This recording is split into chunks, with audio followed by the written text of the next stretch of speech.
Bueno, pues buenas tardes a todos y a todas. Gracias a la organización por darme la oportunidad de estar hoy aquí y muchas gracias a ustedes por su asistencia. Bueno, vamos a ver de una manera ultra rápida pequeñas pinceladas para crear una empresa, ¿vale? Al margen de esto, el material está colgado en la plataforma Enoa y está mi correo electrónico y lo digo con toda sinceridad, cualquiera de ustedes que esté interesado en montar un proyecto, cuenten conmigo. Me siento en la obligación moral, de verdad, de a todo aquel que sea tan valiente de iniciar uno de estos proyectos, ayudarle en el camino. Sí, no te preocupes. Bueno, lo primero, cuando queremos comenzar un proyecto empresarial, lo primero que hay que hacer es definir el servicio, nunca el producto. Esto es un fallo general en todos los sectores de actividad, principalmente ocurre en temas de ingeniería. ¿Por qué? Porque se plantea desde las, digamos, bondades del producto y no desde qué necesidad va a satisfacer o qué problema va a resolver. Entonces, lo primero que tenemos que hacer es cambiar el chip, sobre todo si tenemos un perfil técnico, y decir, bien, esto tal vez sea perfecto, pero ¿realmente es lo que necesita? ¿Es lo que va a resolver un problema a la sociedad o a una empresa? Ese sería el punto de partida. A partir de ahí, ¿cómo lo vamos a vender? No siempre nuestro interlocutor tiene el mismo nivel académico, la misma experiencia, y esto también les diré que es una casuística especialmente singular en el ámbito técnico. Es posible que nuestro interlocutor esté al mismo nivel de conocimiento que nosotros, pero es posible que haya que explicarle con todo lujo de detalles cuáles son las bondades de ese producto o de ese servicio que vamos a comercializar o que estamos intentando comunicarle. ¿Y cuál es la diferenciación? ¿Qué atributos? ¿Cuál es ese valor añadido que diferencia en mi servicio o mi producto del resto de los que existen a día de hoy en el mercado? Porque lo normal es que haya siempre algo que se parezca lo suficiente como para que, aunque hayamos tenido una idea novedosa, singular, haya algo en el mercado que pueda tener más o menos la misma aplicación. A partir de ahí también tenemos que definir y ser conscientes de cuál es nuestra capacidad. ¿En qué sentido? ¿Hasta dónde podemos abarcar? Cuando alguien emprende un proyecto empresarial incurre en el riesgo de morir de éxito. Sería el menor de los problemas, pero es un problema. ¿De verdad tengo alcance regional, nacional, internacional? ¿Sí? ¿No? No hay nada peor que crear falsas expectativas. Si nosotros no somos capaces de enviar un producto a lo mejor a la otra punta de España o a otro lugar del mundo, tenemos que ser conscientes de ello y tenemos que avisar en nuestra web que los envíos estarían limitados, por poner un ejemplo. Si lo que nosotros estamos prestando es un servicio de consultoría, ¿tenemos capacidad tecnológica para tal vez hacerlo online? ¿Tenemos presupuesto, tenemos capacidad de abordar diferentes clientes en distintas ubicaciones geográficas? Eso tiene que estar perfectamente claro en nuestra cabeza y además es algo que va desde el principio, porque eso es lo que diseña la estrategia de comunicación. ¿Qué más? ¿Hasta dónde llega y qué no cubre ese servicio o qué es lo que no hace? ¿Por qué? Porque, como decía antes, no hay nada peor que crear falsas expectativas. Entonces tenemos que ser perfectamente conscientes de resolvemos esto, pero esto no, o llegamos hasta aquí. ¿Bien? Respecto al plan de marketing, ahora dice, todavía no tengo el producto diseñado, ¿necesito el plan de marketing? Sí. ¿Por qué? Porque lo primero que tenemos que hacer, también cuando todavía estamos pensando hasta dónde llega el producto, cómo lo diseñamos, cómo lo vendemos, ¿quién está en el mercado ya? Eso hay países que se han especializado en qué hacen los demás, vamos a mejorarlo, pero eso, digamos, en palabras mucho más técnicas y académicamente más interesantes, se llama el benchmarking. Básicamente es, ¿qué están haciendo los demás? ¿Cómo lo mejoramos nosotros? ¿O cómo le damos una vuelta de tuerca para que pueda ser diferente? A partir de ahí ya sí diseñaremos y trataremos de ver de qué manera comunicamos. Esto tal vez sea un poco académico, pero es importante que quede al menos por escrito para que quien lleve a cabo luego la planificación en la empresa sea consciente de ello. Planificar en la empresa se hace con 3 horizontes temporales. Planificación estratégica, planificación operativa y táctica. La planificación estratégica nos va a dar una orientación en el camino que vamos a seguir. Es una planificación que, teniendo en cuenta el ámbito tecnológico, cada vez cada vez es más pequeño. La planificación estratégica hace algunos años podíamos hablar de entre 5 y 10 años. A día de hoy, si estamos hablando de ingeniería, tecnología en general, podemos hablar de 2 como mucho.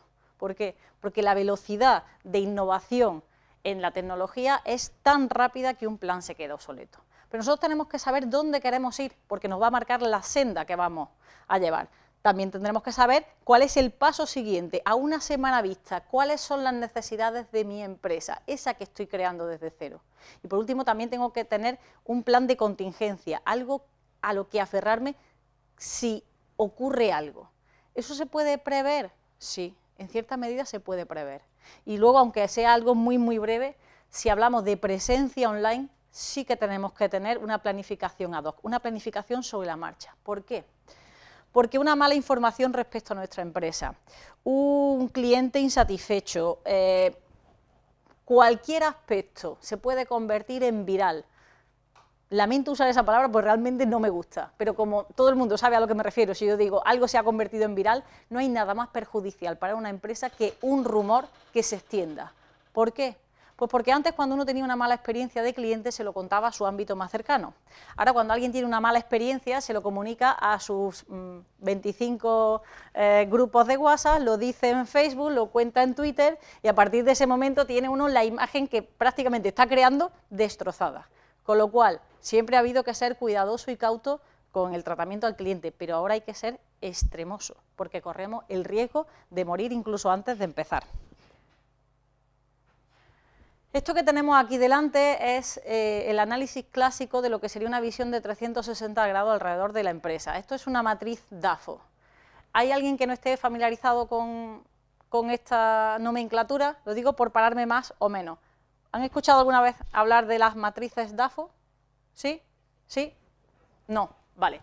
Una matriz DAFO, debilidades, amenazas, fortalezas, oportunidades. Es mirarnos hacia nosotros y mirar hacia afuera. Básicamente, ¿qué es lo que recoge? Pues bien, cuando nosotros hablamos de debilidades y fortalezas, somos nosotros, nos estamos analizando como empresa, de manera que debemos ser conscientes de hasta dónde podemos llegar. Debilidades serán aquellos aspectos en los que nosotros seamos, digamos, menos válidos. Por poner un ejemplo de emprendedores. Lo normal, ¿cuál es la principal debilidad? La falta de experiencia, suele ser una de las más características. Fortaleza, en algunos casos, también específicamente en emprendedores, a lo mejor una adecuada cualificación, tal vez un equipo humano multidisciplina. Nos estamos mirando nosotros. Si nos vamos al otro extremo, amenazas y oportunidades, ¿qué es? El entorno.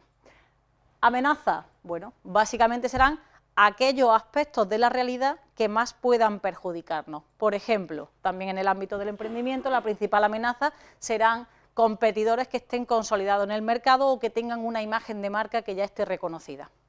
Mientras que oportunidades serán, también desde esa misma perspectiva, aquellos nichos de mercado o aquellas necesidades que aún estén pendientes de satisfacer y que tal vez nuestro producto o nuestro servicio venga a cubrir ese nicho de mercado. Bien, esto que es muy clásico, es bueno contarlo, aunque sea un curso tan breve. ¿Por qué? Porque uno ya sabe qué tiene que mirar. Y tiene que mirar eso porque cuando elabore su plan de empresa, ese que nos va a servir como carta de presentación de nuestra empresa, tenemos que hacernos valer y tenemos que saber cuáles son nuestras principales bazas para jugarlas en cualquier entorno, ya puestos a vender el producto o para buscar a un posible socio capitalista. Y ahí es donde uno tiene que conocerse bien. Por eso es muy importante hacer ese análisis interno.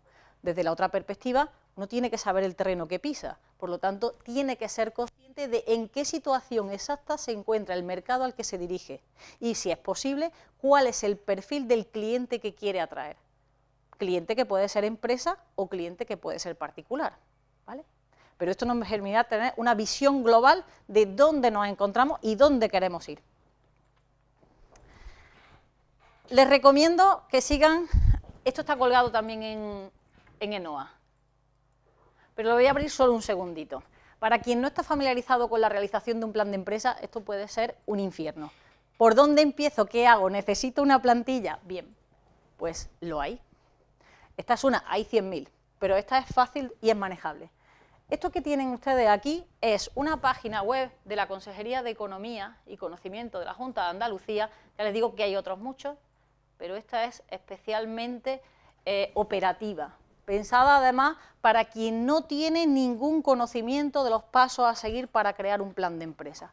Y ahí tienen un enlace de cómo generar un modelo de negocio viable, el link Canvas, eso es, le llaman también el lienzo Canvas, es un modelo que uno va introduciendo datos que está pensado para alguien que no sabe lo que es un plan de empresa y finalmente le sale como una especie de mapa resumen conceptual del producto y a quién se dirige. El análisis de la cadena de valor, identificación de cuáles son mis clientes, un mapa mental, es decir, cada una de las herramientas que tal vez un consultor les cobraría una cantidad importante de dinero por realizarle un plan de empresa, evidentemente, si uno no tiene conocimiento le va a costar un poco más, pero es una buena forma de aproximarse a cómo desarrollar desde una idea a lo que luego es un proyecto empresarial. Por cierto, aunque luego demos un turno de preguntas, en cualquier momento interrúmpanme y me preguntan lo que consideren. ¿Cuál sería el cronograma de actuación? Pues lo último, la forma jurídica y darse de alta. ¿Por qué? Porque hay cantidad de proyectos que se quedan sin posibles ayudas precisamente por haberse precipitado. Entonces, lo primero, documento de presentación. Una hoja, siguiendo uno de esos modelos que le he facilitado el enlace, o el que ustedes consideren, donde contemos quiénes somos, qué queremos hacer, a qué mercado nos dirigimos y algunas ideas básicas sobre dónde queremos estar. Siguiente paso, consulta a los expertos, gratuita a ser posible. ¿Por qué? Porque el sistema nos lo permite. A día de hoy tenemos, por ejemplo, en Córdoba, el CADE, el Centro Andaluz de Emprendedores, que nos permite ir con una idea y que un experto consultor nos ayude a hacer ese plan de empresa y nos diga a día de hoy cuáles son las posibles vías de ayuda, subvenciones, lo que sea que puede estar a nuestro alcance, a nivel local, nacional, regional. Ojo, antes de darnos de alta, incluso darnos cabida, porque muchos de estos recursos permiten la instalación gratuita de empresas. Empresas que lo que necesitan es un despacho y empresas que lo que necesitan es una nave industrial. Sí, gratuito, sí, durante un año. Existen esos recursos y muchos están infrautilizados por falta de conocimiento. Siguiente, posibles convocatorias de idea de negocio. No sé cuántas personas de las que están aquí conocen la OTRI de la Universidad de Córdoba. No esperaba menos, Isabel. La Oficina de Transferencia de Resultados de Investigación de la Universidad de Córdoba convoca todos los años el concurso de ideas de negocio de la OTRI. 3.000 euros. 3.000 euros por una idea de negocio. No hay ni siquiera que llevarla a cabo. Simplemente se premia el talento y se premian las ideas empresariales. Igual que existe esa, existen del Banco Santander y otras tantas, donde uno puede comenzar a, digamos, a coger ese ritmo de tengo que hacer un formulario, tengo que presentarme, tengo que expresar mi idea de manera que otros la entiendan. Bueno, y los 3.000 euros que tampoco están nada mal. Muchos de esos proyectos, además, de esos proyectos me refiero, de esas convocatorias para ideas de negocio, vienen acompañadas de un periodo de tutela por expertos y la posibilidad de sentarse a la mesa luego con posibles inversores y otros foros para entrar en contacto con empresas, con lo cual es una oportunidad que nadie debería de desaprovechar, ¿vale? Siguiente, ahora sí hacemos un plan de viabilidad, de esto es una idea, ahora es un proyecto, bien, ¿esto es rentable? ¿O cuánto tiempo tardará en ser rentable? Porque lamento ser yo quien se lo diga, pero muchos proyectos hasta el cabo de un año o dos no empiezan a ser rentables. ¿Tenemos lo que se dice pulmón para aguantar 2 años hasta que esto empiece a generar dinero? Sí, no, y eso hay que ser consciente. Tal vez una idea sea estupenda, tal vez sea económicamente viable, tal vez puede ser incluso un negocio de éxito, pero vamos a tardar 1 año o 2 en conseguir asentarnos en el mercado. ¿Podemos soportar esos 2 años sin generar a lo mejor los suficientes ingresos? Es una cuestión que hay que plantearse, buenas tardes, y que sale a partir de realizar ese plan de viabilidad. A partir de ahí, búsqueda de financiación y si estamos dentro del target, del perfil de esas ayudas que ya nos han informado, presentarnos a todo, ojo, y jamás considerarla dentro del plan financiero. ¿Por qué? Porque las ayudas están, pero vienen cuando Dios quiere, o no vienen. O yo he visto hasta planes de ayudas concedidas que finalmente, por alguna razón, o se han quedado sin fondos o lo que sea. Es decir, las ayudas son un plus, genial, pero hay que contar con que el negocio no puede ser, digamos, no puede vincular su supervivencia a que lleguen esas ayudas, porque entonces sí que podemos caernos a la mitad del camino. Siguiente, presencia online. Presencia online, que implica que, pues, si tenemos claro el nombre de nuestra empresa, compramos el dominio. ¿Antes de darnos de alta? Sí. ¿Por qué? Pues porque un dominio, un árbol de dominios, que sería el mismo nombre para el .com, .es y .net o .org, dependiendo de la tipología de proyecto que tengamos, estamos hablando de 15 euros al año. Sí, eso es lo que cuesta un dominio. Además, los dominios se alquilan, no se compran, con lo cual nosotros dentro de 2 años, si finalmente el proyecto no sale adelante, pues ya está.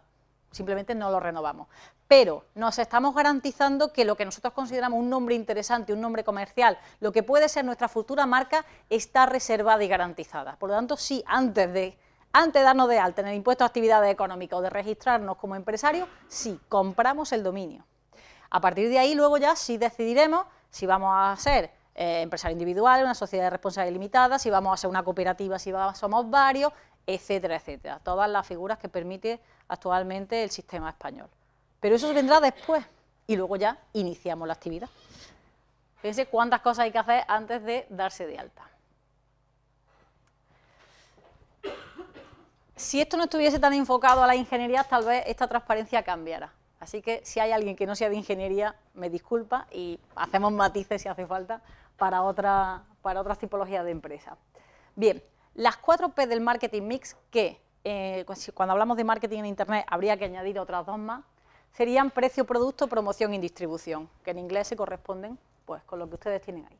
El producto, bien, el producto en ingeniería no es un producto como tal, puede que lo sea, puede que sea algo tangible, pero lo normal es que se entienda que es una solución o bien algo cuyas prestaciones viene a resolver un problema. Y así es como hay que definir ese producto, no una máquina de tantas dimensiones por tantas dimensiones, con este aspecto, con este acabado, no. Hay que decir, evidentemente, sus características físicas, pero hay que incidir en para qué sirve y sobre todo qué problema resuelve. Y esto es una particularidad que tiene la definición del producto cuando hablamos de productos más técnicos o de ingeniería en general. El precio, pues si hablamos de ingeniería, no de producto como tal, sino de un servicio, si lo asimilamos más a consultoría, no necesariamente es un precio único, sino que es algo que se establece en cada momento para cada cliente. ¿Por qué? Porque irá en función de lo que cada cliente necesite y de las prestaciones o en cada momento lo amplio de la solución que nosotros vamos a presentarle. Por lo tanto, tendremos que ser relativamente flexibles cuando fijemos ese precio. Y en cualquier caso, siempre vincularlo a el valor percibido, ¿vale? Respecto al canal de distribución, pues en este caso el vendedor no es un comercial al uso, suele ser alguien de perfil técnico, que en cada una de sus visitas, en cada uno de sus proyectos, deberá intentar conocer al detalle la industria a la cual se dirige, al cliente al cual se dirige. ¿Para qué? Precisamente para conseguir esa personalización y para poder estimar cuánto puede durar un proyecto de consultoría o cuánto puede tardar la implementación de un sistema diferente al que tiene.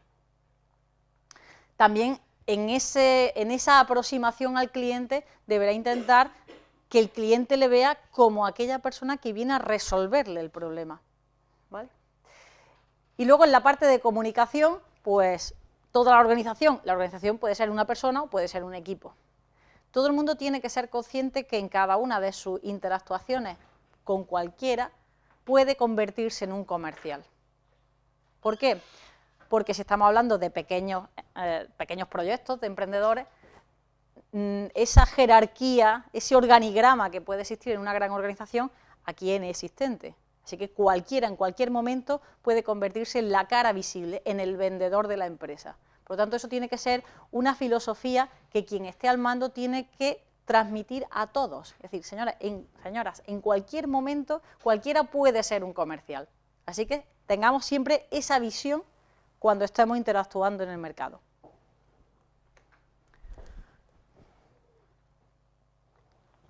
Cuando estamos hablando de ingeniería, de actividades técnicas, tenemos que tratar de tangibilizar el servicio. ¿De qué manera? Si estamos hablando de un proyecto de consultoría, tal vez sea necesario un dossier.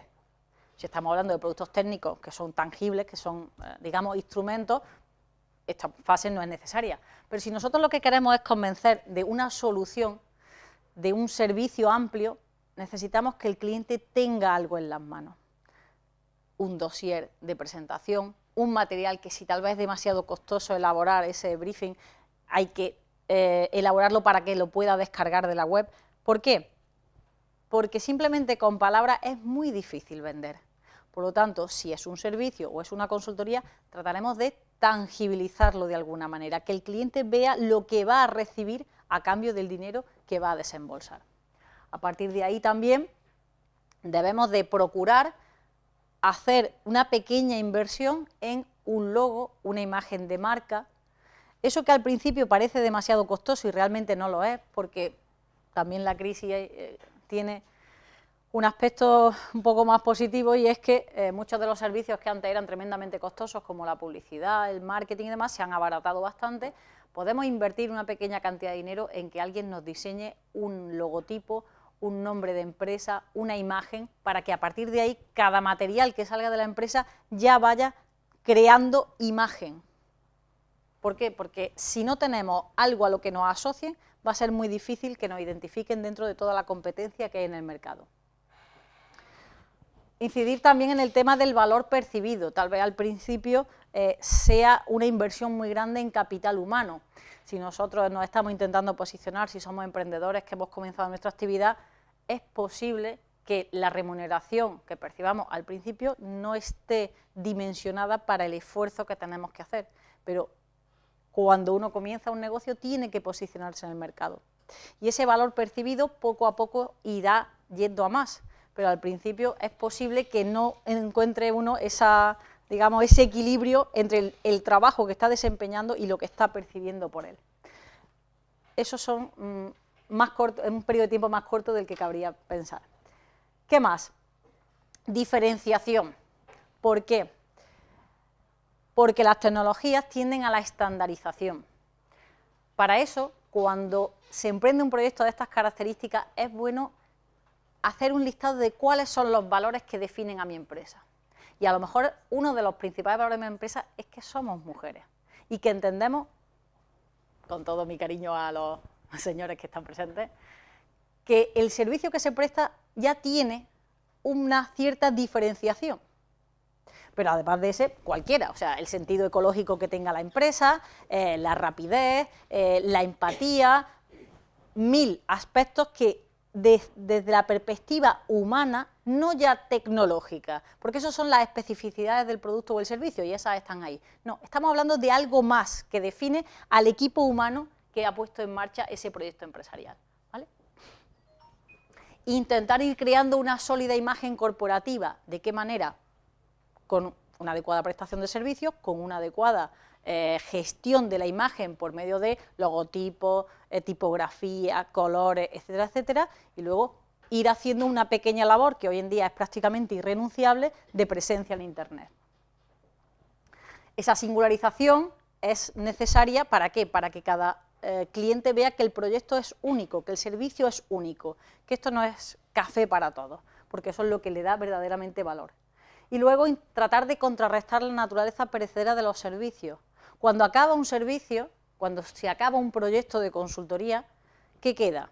Queda una memoria de proyecto, queda un trabajo realizado. Bien, en la medida de nuestras posibilidades, teniendo en cuenta el tamaño de una empresa recién creada, debemos de tratar de que el cliente no olvide ese servicio que se le ha prestado. Entonces, tal vez hay que hacer una pequeña inversión en una pequeña base de datos también, que no estamos hablando de un gran gestor, no es un CRM, ni nada parecido, de un recordatorio para ver qué tal funciona aquello que implementamos, como si se le ha resuelto satisfactoriamente su problema, un pequeño control de calidad propio. Eso no es costoso desde el punto de vista económico y desde el punto de vista de la imagen es tremendamente importante, porque el cliente siente que no ha pagado por algo y has desaparecido, sino que te implica y le importa que aquello que has realizado para él realmente tenga aplicación y le sirva. Y luego la posibilidad de la complementariedad. Muchas veces cuando se lleva a cabo un proyecto de consultoría, un trabajo de ingeniería, uno detecta en la empresa opciones que no estaban contempladas originalmente. Pues el tener esa visión de cómo puede uno ampliar los servicios que va a prestar es muy importante. Simplemente por el hecho de poder hacer de un cliente alguien fiel y que no sea un proyecto aislado, sino que con el tiempo pues se vaya continuando esa relación. Esto que le he colgado aquí, como les decía, también está en ENOA y es un artículo muy interesante que explica el por qué durante mucho tiempo en las empresas de tipo industrial el marketing pareció algo que no era relevante y llega a la conclusión de que aquellas empresas eminentemente técnicas que han hecho un esfuerzo por implementar conceptos de marketing son mucho más exitosas en el mercado. Hasta ahora podía ser lo más clásico del marketing. Esto no es un plus, esto es en qué consiste el marketing actual y tenemos que asumirlo si queremos tener éxito en el mercado. Las tendencias actuales del marketing van en dos líneas. Una, en lo que podremos denominar como marketing de precisión y el marketing de fidelización o el engagement marketing. ¿Qué es el marketing de precisión? Los mercados son tremendamente competitivos, da igual de qué rama de conocimiento, de qué rama de actividad estamos hablando. ¿Cómo podemos asegurar el éxito? Buscando un nicho de mercado muy concreto. Cuanto más específicos seamos en identificar tipología de empresa o tipología de cliente, necesidades específicas, más probabilidades tendremos de éxito. Identificación de cliente fundamental. ¿Por qué? Porque así el cliente verá que no es una solución genérica, sino que es algo específicamente para cubrir ese problema que tiene.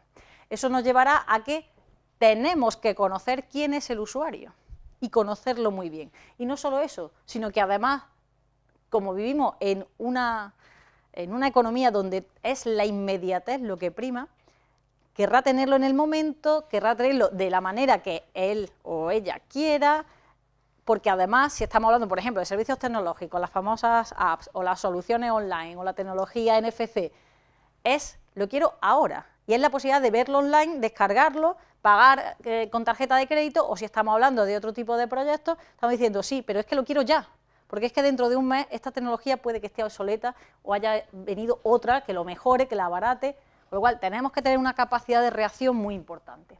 Entonces, eso implicará tener presencia online sí o sí, aunque seamos un negocio muy pequeño. Y luego, el hecho de que un cliente no es alguien que en un momento de la historia nos compró y nunca más se supo, no. Estadísticamente es 4 veces más fácil venderle a alguien que previamente le hayamos vendido que venderle a un cliente nuevo, con lo cual eso abarata el esfuerzo.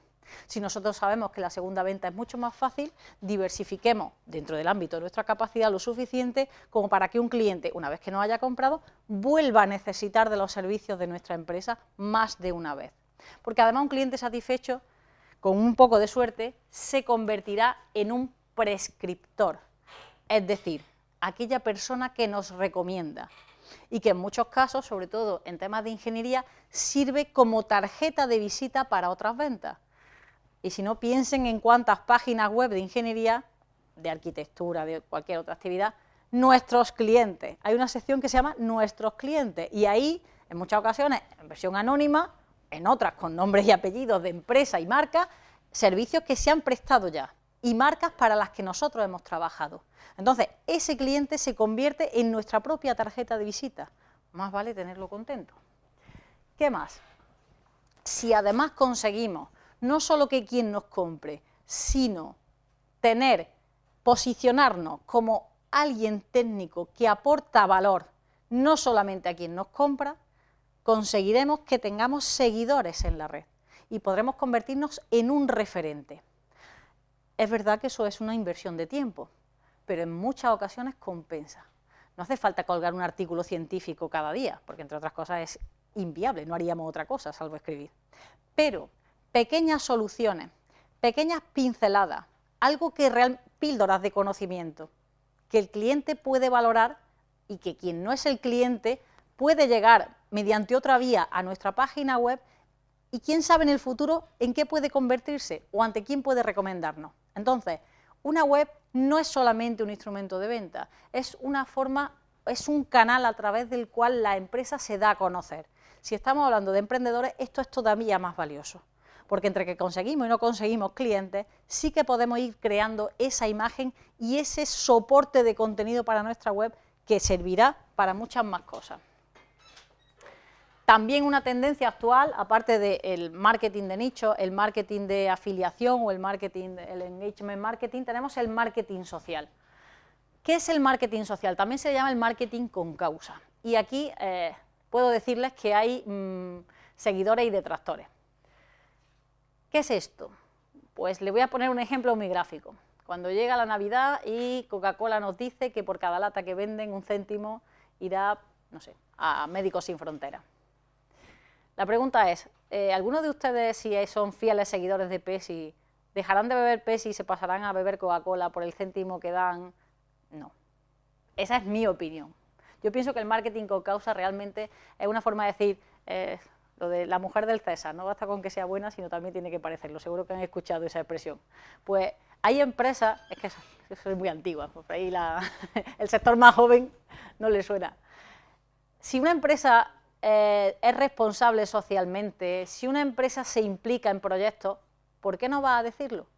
¿Va a vender más por eso? Puede que sí, pero también las estadísticas demuestran que eso no cambia sustancialmente el comportamiento del usuario. De eso va el marketing social. Si nosotros tenemos una especial sensibilidad hacia determinados temas, si hacemos de ello parte de la filosofía de la empresa, ¿por qué no vamos a darlo a conocer? Si a lo mejor hay personas que simplemente por eso nos elegirían frente a la competencia. No es malo decirlo. Si yo tengo una política de empresa que va más allá de lo que la ley me exige, si yo soy más estricta en el cumplimiento a lo mejor de aspectos ambientales porque es un tema que para mí tiene una especial sensibilidad, ¿por qué no voy a darlo a conocer? Es real, no quiero vender algo que no es real. Por supuesto, ahí sí que hago un matiz. Si esto es simplemente una pose de cara al cliente, eso no se sostiene. Pero si realmente es una filosofía que yo estoy llevando a cabo en cuanto a temas de, pues no sé, en cuanto a la hora de seleccionar personal, una especial preferencia hacia determinados colectivos, si tengo una especial sensibilidad a temas ambientales y un larguísimo etcétera, ¿por qué no voy a decirlo? Claro que sí. Y puedo encontrar que eso además se convierte en un argumento de venta, ¿vale? Hoy en día las empresas se posicionan, algo que antes nunca se había hecho, ahora manifiestamente, bueno, desde empresas hasta incluso lo que llamamos marca de personas. Las personas se posicionan desde un punto de vista político, desde un punto de vista ideológico, desde todos los puntos de vista, ¿vale? Antes había unos temas que se consideran absolutamente el ámbito privado y ahora han dejado de serlo. Es verdad que tal vez nos hemos vuelto un poco exhibicionistas en las redes, algunos ya incluso creo que se pasa, pero bueno, yo simplemente se lo explico y que ustedes decidan a la hora de llevar a cabo su proyecto que esto es una opción. Cuando planificamos este proyecto empresarial, lo primero que hay que decir es, ¿vamos a tener presencia física? ¿Vamos a tener un local? ¿O todo va a ser, digamos, intangible hasta la prestación del servicio? Esto es un matiz muy importante. ¿Por qué? Porque la presencia física, los establecimientos comerciales al uso son lo que más encarece un proyecto. Supongamos que es imprescindible, que lo necesitamos por la tipología de empresa. Bien, para un emprendedor o emprendedora lo primero que yo recomiendo es la instalación en una incubadora de empresas. ¿Por qué? Porque puedo estar durante un año gratuitamente, renovable a 2, y eso es una cantidad ingente de dinero. En la mayoría de las incubadoras de empresas ponen a nuestra disposición, si estamos hablando de una empresa que no requiere proceso productivo, un despacho con una mesa, una silla, un ordenador, bueno, y la posibilidad de utilizar espacios comunes para reuniones, presentaciones, actividades de formación. Eso es un plus que no debemos desaprovechar, porque normalmente el primer año de vida de una empresa es en el que hay mayor posibilidad de fracaso. Si durante ese año minimizamos los gastos, pues tendremos más opciones. Y además, la mayoría de las incubadoras también prestan especial atención a las relaciones de las empresas y organizan eventos con mucha frecuencia relacionados con otras empresas del sector, se organizan encuentros, sesiones de contratación en el que hay un abanico de empresas que van a asistir. Unas suelen ser más empresas de base tecnológica, es muy frecuente esta modalidad. Unas son empresas recién creadas, otras son empresas consolidadas y se hace un turno de reuniones muy breves de 15-20 minutos para dar a conocer las posibilidades de colaboración. Ese marco de trabajo es imposible de encontrar si uno no se encuentra dentro de ese ámbito. Entonces, mi recomendación siempre estar en una incubadora. Si no es posible, porque no haya disponibilidad, espacios de coworking, espacios en los que el emprendedor o la emprendedora se encuentre amparado por otros proyectos similares en antigüedad, similares en tipología. Aquí se encuentra el proyecto Lunar, se encuentran otros espacios de coworking y ahí lo que tenemos es básicamente un pequeño espacio donde trabajar y compartir experiencias y dificultades con otros. Mi recomendación es que si podemos montar un equipo multidisciplina, mejor. En la universidad nos han inculcado mucho nuestro ámbito. Si tenemos la suerte de poder contar con alguien de otra disciplina, no se pueden ustedes imaginar lo que eso enriquece un proyecto. El hecho de que haya una persona que ha estudiado ingeniería con una persona de empresariales, con una persona de otra materia completamente diferente, nos amueblan la cabeza de tal manera que esa complementariedad, ¿verdad que lo hemos visto en algún proyecto? Salen auténticas maravillas cuando somos capaces de interactuar con personas de formación completamente diferente. Enriquece los proyectos. Así que si podemos encontrar a personas de diferente formación, el proyecto ganará, y ganará mucho además. Y si no, pues otras alternativas que hay.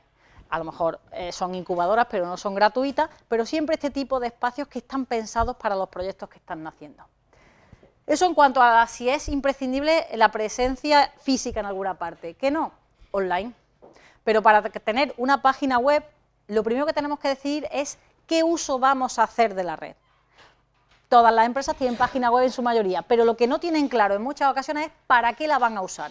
Y para eso tienen que decidir si la van a utilizar como medio de comunicación, si va a ser un canal de venta o va a ser un soporte publicitario. ¿Por qué es tan importante decir esto? Puede ser una sola, puede ser dos, puede ser tres. Porque cuantas más prestaciones, más se encarece el proyecto. Y a partir de ahí, si nosotros necesitamos, por ejemplo, tener una tienda online o tener una pasarela de pago para poder realizar pagos con tarjeta de crédito, tener esa web será mucho más caro que si no necesitamos ese procedimiento. Y si decidimos que tenemos que vender, hay muchas otras opciones.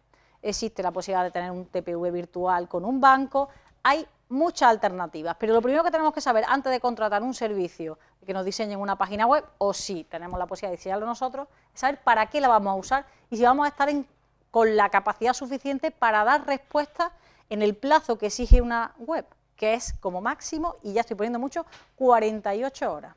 Si un cliente ha escrito a la dirección de correo electrónico de la web y en 48 horas no ha obtenido algún tipo de respuesta, lo estamos haciendo mal. ¿Tenemos capacidad para prestar ese servicio? Sí, no, hay que decidirlo antes. Y luego a la hora de orientarnos, sí, 48 horas parece poco plazo, pero es lo que debería de ser. Otra cosa es lo que luego uno se encuentra. ¿Quién es el consumidor? ¿Empresa o particular? ¿Por qué?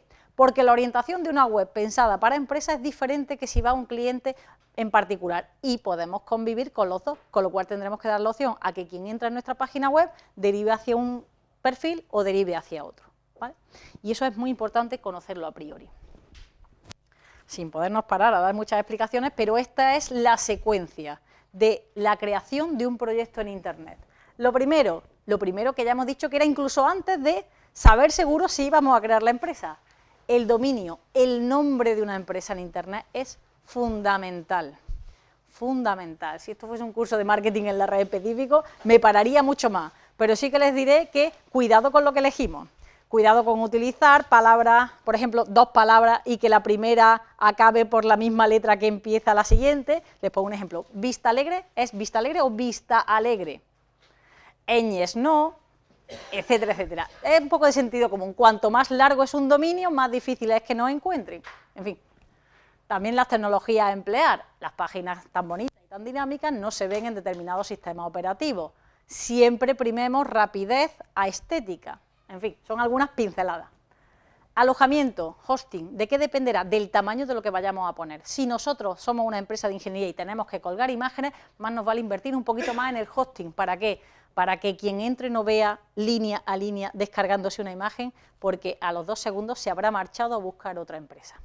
El hosting es algo tremendamente económico. Estamos hablando que un hosting de calidad, un alojamiento físico de calidad de una página web puede costar 10, 15 euros al mes de calidad, con dirección de correo asociada, etcétera, etcétera.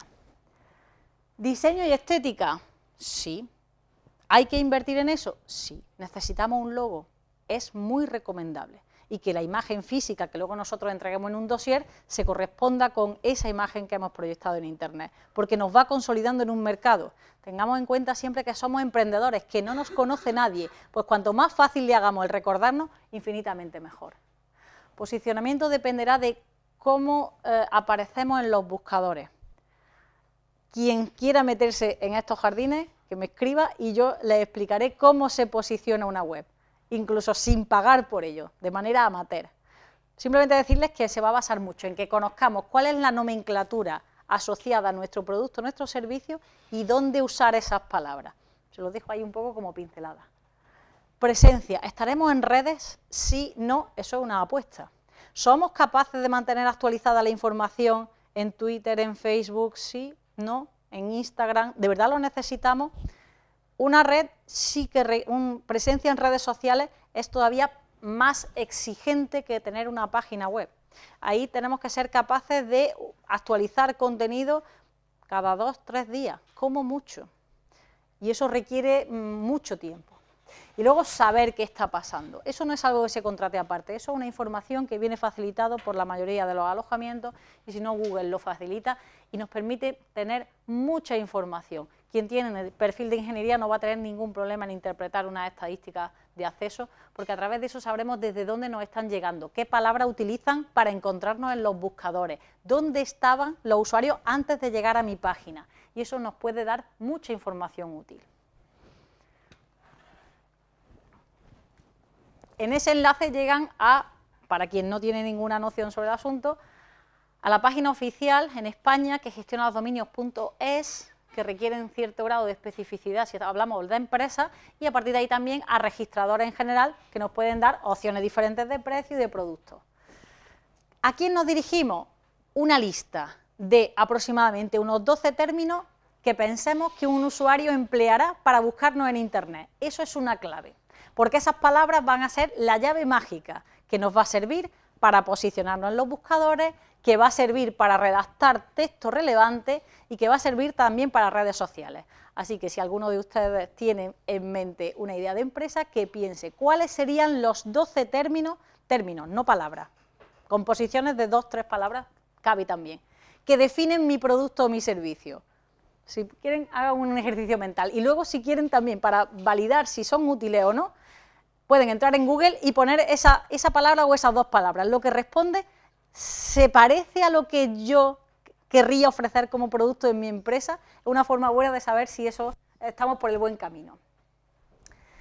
Aportar calidad. Una página web que sea exclusivamente contenido técnico, a día de hoy no se admite. Tenemos que dar información que para el usuario sea relevante. De mi sector, de mi actividad, de lo que sea, utilizando esas palabras que hemos dicho antes. Intentar, si tenemos capacidad, insisto, mucho mejor limitar que abarcar mucho y no estar a la altura de la rapidez con la que hay que actualizar si utilizamos varios canales. Pero si lo hacemos, pues genial. Si podemos montar nuestros proyectos, si son proyectos que requieren un diseño de piezas o son de ingeniería y finalmente pues no sé, un puente o lo que sea, si podemos dotar de contenido y podemos estar subiendo contenido a Instagram, pues maravilloso. Pero si no lo tenemos, no tenemos por qué estar en todas partes. Redactar para distintos enfoques y tiempos. Hay quien busca en Internet, hay algunos que quieren ya. Por lo tanto, en la página principal que se pueda contratar, que se pueda hacer una pregunta. Y para los que quieren saberlo todo, pues en distintos niveles de información. El estilo de redacción en Internet se parece mucho al estilo periodístico y hay que clasificar la información para distintos niveles de tiempo. Y luego siempre orientar a la venta. Todo esto del contenido es genial, pero siempre pensando que el botón de comprar, de registrarse, de solicitar información tiene que estar cerca, muy cerca. Esto es para proteger el contenido. Si ustedes hacen un esfuerzo de redacción para explicar a qué se dedica su empresa, las bondades del producto y además aportan contenido interesante para clientes o para cualquier usuario, regístrenlo. Esto es gratuito, estas son las licencias Creative Commons y permiten que si alguien se ha tomado el esfuerzo de redactar algo interesante, no lo vea plagiado por la red una y otra vez impunemente. Otra cosa es que nosotros demos esa autorización, por lo cual ya no es plagio. Entonces, al contrario, podemos beneficiarnos de que lo que hemos contado es tan interesante que otros se hacen eco. Pero al estar protegidos bajo este código de licencia, autorizamos cómo queremos que se reproduzca el contenido original que nosotros hemos creado. Y a partir de ahí podrán contarlo todo o podrán hacerlo por partes, pero estará protegido y de hecho podremos ir contra aquella empresa o aquella persona que utilice nuestro contenido sin nuestro permiso.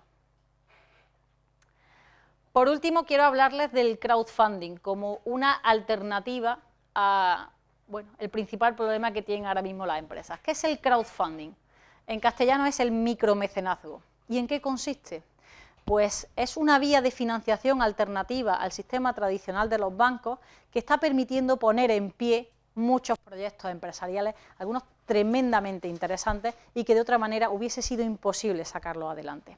El crowdfunding consiste en, utilizando una de las herramientas más frecuentes en consumo colaborativo, que es una plataforma en la cual el emprendedor o emprendedora cuelga el proyecto y dice cuál es el presupuesto objetivo y cuál es el mínimo con el cual podría poner en pie el proyecto. A partir de ahí, la plataforma que da sustento al crowdfunding difunde el proyecto a través de redes, a través de su propia web, a través de todas las vías que tiene a su alcance y personas, empresas, colaboran en que ese proyecto se lleve a cabo. ¿A cambio de qué?, se preguntarán ustedes. Pues no a cambio de un interés, como sería en el caso de una entidad financiera. ¿Qué se da a cambio? De todo.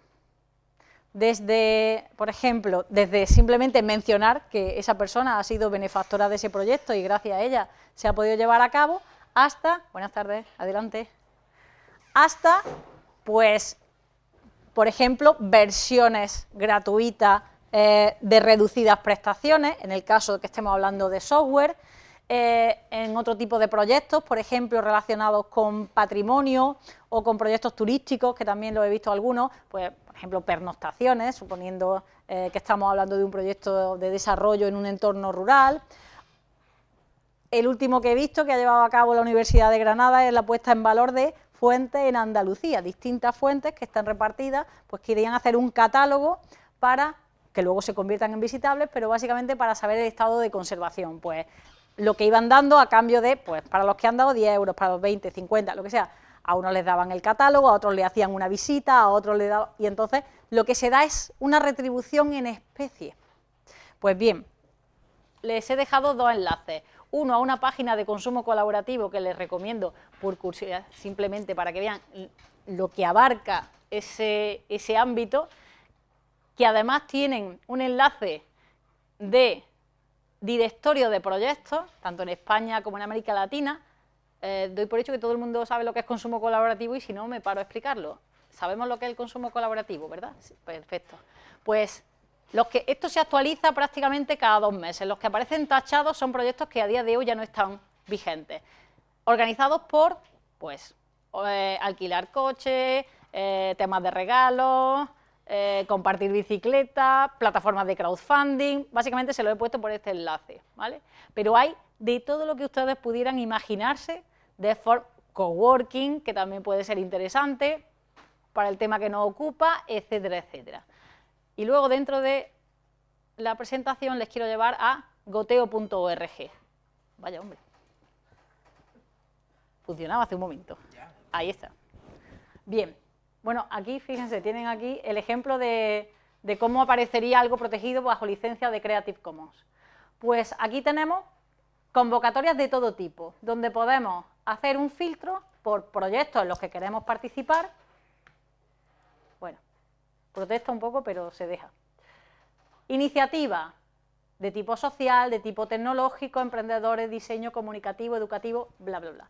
Y nosotros decidiremos en cuáles queremos participar. Aquí aparecerá el mínimo y el máximo, y si pulsamos nos dirá por dónde van.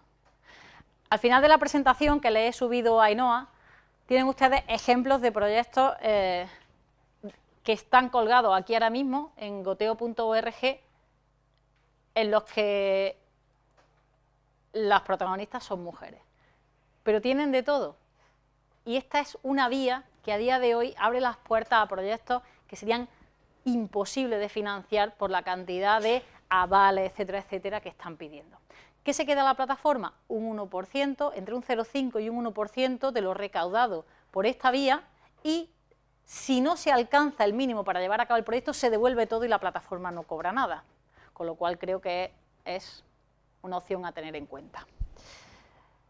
Y por mi parte, no me quiero extender más. Muchas gracias por su atención y aquí estamos a su disposición para preguntas.